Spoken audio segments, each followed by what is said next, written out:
예, 비하인드 뉴스를 시작하겠습니다. 이성대 기자가 나와 있습니다. 어서 오세요. 예, 첫 번째 키워드는요?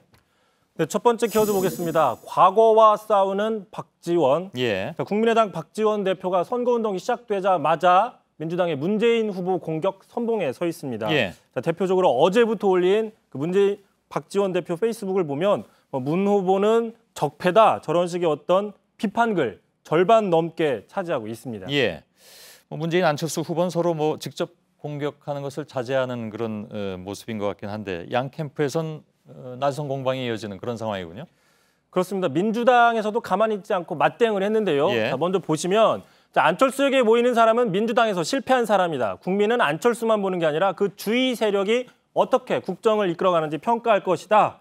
자, 그런데 이 말은 민주당이 아니라 4년 전에 박지원 대표가 했던 말입니다. 예. 자, 민주당이 오늘 이 발언을 직접 배포를 한 겁니다. 자, 당시에 안철수 신당이 창당이 되면서 민주당과 경쟁을 하려고 하니까 당시 민주당에 있던 박지원 대표가 안철수 후보 공격에 선봉에 섰던 겁니다. 예. 자, 그 선거철이 되니까 유독 그 과거 발언에 뭐랄까요? 그 발목 잡히는 사람들이 좀 있는 것 같습니다. 말이 달라진 걸 무조건 비판할 수는 없는 일이긴 한데 이유가 좀 설득력이 좀 있어야 되지 않겠느냐 하는 얘기들은 많이 나옵니다. 그렇습니다. 그 예. 설득력이 있어야 될 텐데요.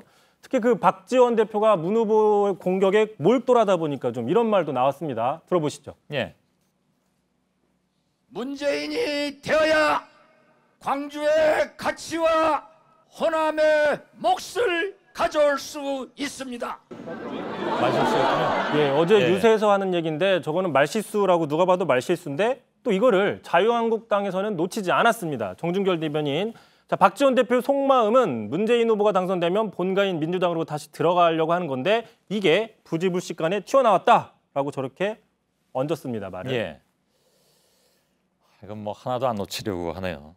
대선 전국이다 보니까 각 당이 말실수가 나올 수도 있는 것이고, 그죠? 또 그걸 놓치지 않은 그런 모습도 약간 보여주고 있는데. 다음 키워드는요? 자, 두 번째 키워드 가겠습니다. 자, 여론과 싸우는 홍준표. 자, 홍준표 후보가 어제 자체 조사에선 이미 대반전이 시작됐다. 그러므로 시중 여론조사 믿을 수 없다. 이런 주장들을 했다고 보도를 했었는데 예. 오늘 유세에서도 비슷한 주장을 했습니다. 먼저 들어보시죠. 우리 조사에는 20% 이상 올라가 있어요. 보궐선거를 전국적으로 대입을 하면 우리가 이기는 선거.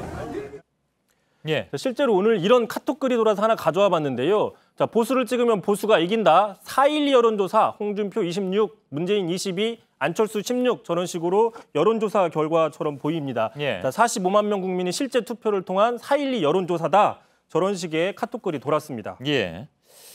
이거 많이들 받아본 것 같더라고요. 제가 얘기를 들어봤더니. 근데 홍 지사가 이제 자신의 지지율이 20% 이상 올라갔다라고 얘기하는 것이 혹시 저겁니까? 아니면 다른 여론조사가 또 있는 겁니까? 결론적으로 저걸 토대로 이야기하는 걸로 분석이 되고 있는데 예. 결론적으로 이건 여론조사가 아닙니다. 다시 한번 아니죠. 그 카톡을 보시면 자, 여기 진짜 여론조사가 있다. 바로 지난 4월 12일에 치러진 재보궐선거다.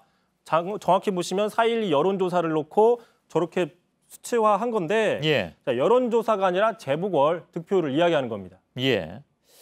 그 4.12 재보선 각 당 득표율 합산해 보니까 현재 홍 후보가 문재인 후보 또 안철수 후보보다 앞선다.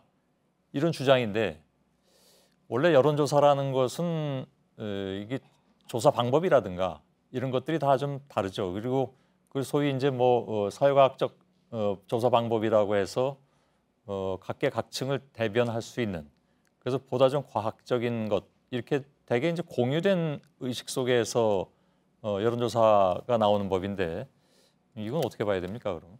그렇습니다. 말씀하신 것처럼 여론조사는 좀 엄격한 제한과 기준들이 있는데 예. 지금 지난 재보궐 득표율을 여론조사 결과와 같다고 말을 하는 거라서 이건 사실 왜곡이 아니냐라는 지적이 나오고 있고요. 근데 그거 아니 혹시 그 자체 여론조사라고 해서 달리 여론조사를 가지고 있는 건 아닐까요?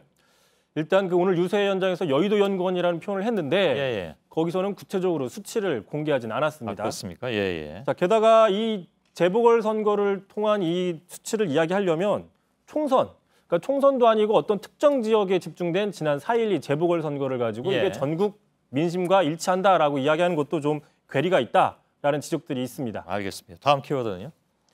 자, 예. 마지막 키워드입니다. 서로 싸우는 김종인 개. 자, 대선 불출마했죠. 김종인 전 의원, 예. 전 대표. 오늘 문재인 후보를 돕느냐 아니면 안철수 후보를 돕느냐를 놓고 김종인 계가 서로 싸움을 시작했습니다. 그런가요? 자, 일단 문재인 후보 측에 합류한 이철희 의원이 이렇게 얘기를 했는데요.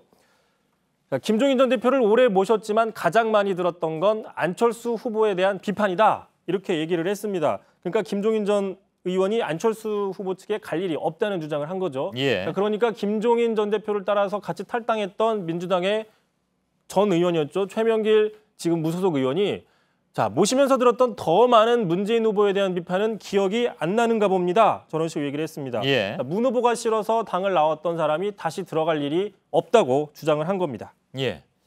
빅텐트는 접혔다고 하는데 여전히 뉴스의 대상이긴 합니다. 김종인 전 의원은. 알겠습니다. 이성대 기자였습니다.